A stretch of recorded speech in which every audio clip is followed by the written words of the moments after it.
Hi, welcome to channel Lakshu designers. இன்றைக்கி piping த்ரெட்டில் ஒரு loading பண்ணுறதுக்கு எம்போஸாக தெரியறதுக்கு நம்ம எப்படி ஸ்டிச் பண்ணலான்னு பார்க்கலாம். அதில் ரெண்டு டைப் இருக்குது. வீடியோவில் ரெண்டு டைப் பிகினர்ஸ்க்கான டைப்பு டிப்ஸ் எல்லாம் சொல்லியிருக்கேன். எண்டு வரைக்கும் பாருங்கள். ஃபர்ஸ்ட்டு ஒரு சின்ன லைன் ட்ரா பண்ணிக்கோங்க. நல்லா பண்ண தெரிஞ்சவங்களுக்கு இந்த லைன் கூட தேவைப்படாது. ஃபஸ்ட்டு நம்ம ஸ்ட்ரைட்டாக வரதுக்காக ஒரு லைன் ட்ரா பண்ணிவிட்டு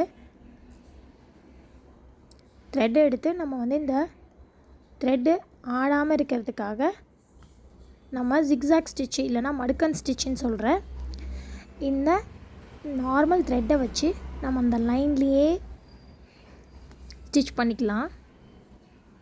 கொஞ்சம் பொறுமையாகவே பண்ணலாம். ஒன்றும் அதெல்லாம் உங்களுக்கு பார்க்குறதுக்கு தெரியறதுக்காக நான் ரொம்ப பொறுமையாக பண்ணுறேன். அந்த லைன்லேயே பண்ணிங்கன்னா அந்த த்ரெட்டு உள்ள எம்போஸ்டாக தெரியறதுக்காக நல்லாயிருக்கும். இதில் சின்ன பைப்பிங் த்ரெட்டும் கிடைக்குது. இது கொஞ்சம் பெரிய பைப்பிங் த்ரெட்டு.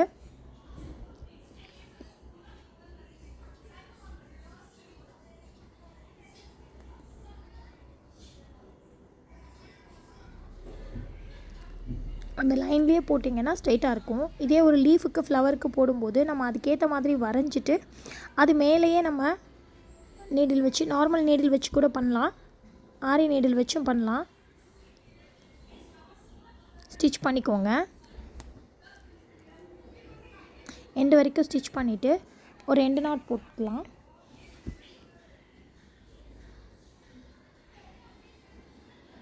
இது ஃபர்ஸ்ட்டு டைப்பு.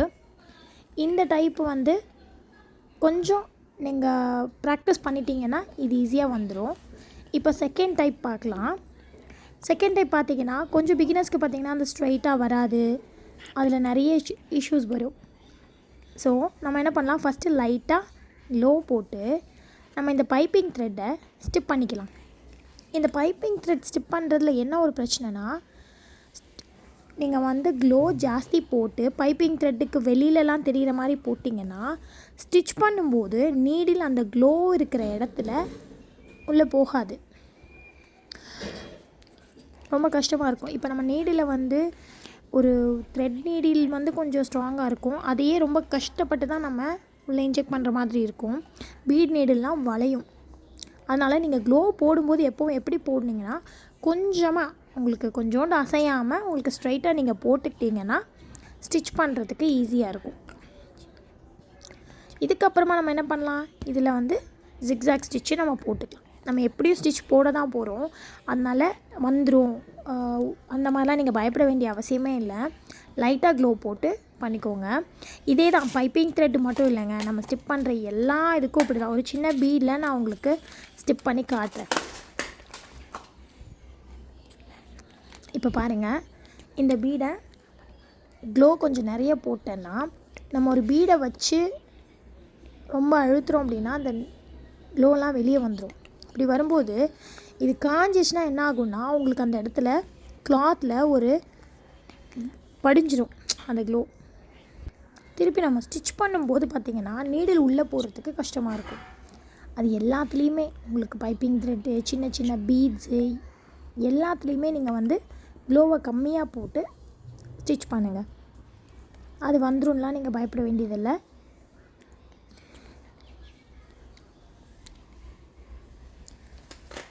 இதாங்க, நம்ம சின்ன சின்ன விஷயத்தை நம்ம பார்த்து பண்ணோம் அப்படின்னா நம்மளோட ப்ளவுஸோட இது நல்லாயிருக்கும். இப்போ இந்த பைப்பிங் த்ரெட்டுக்கு பதிலாக என்ன பண்ணலாம், இந்த மாதிரி சின்ன ஜர்தோசி வச்சு அதை நம்ம ஸ்டிச் பண்ணிக்கலாம். க்ளோ பண்ண வேண்டியதில்லை, ஸ்டிச் பண்ணிவிட்டு யூஸ் பண்ணிக்கலாம். தேங்க்யூ ஃபார் வாட்சிங். இந்த மாதிரி வீடியோஸ்க்கு லக்ஷு டிசைனர்ஸை சப்ஸ்கிரைப் பண்ணி வைங்க. நான் புதுசாக தான் வீடியோஸ் அப்லோட் பண்ணுறேன். சப்போர்ட் பண்ணுங்கள். தேங்க்யூ.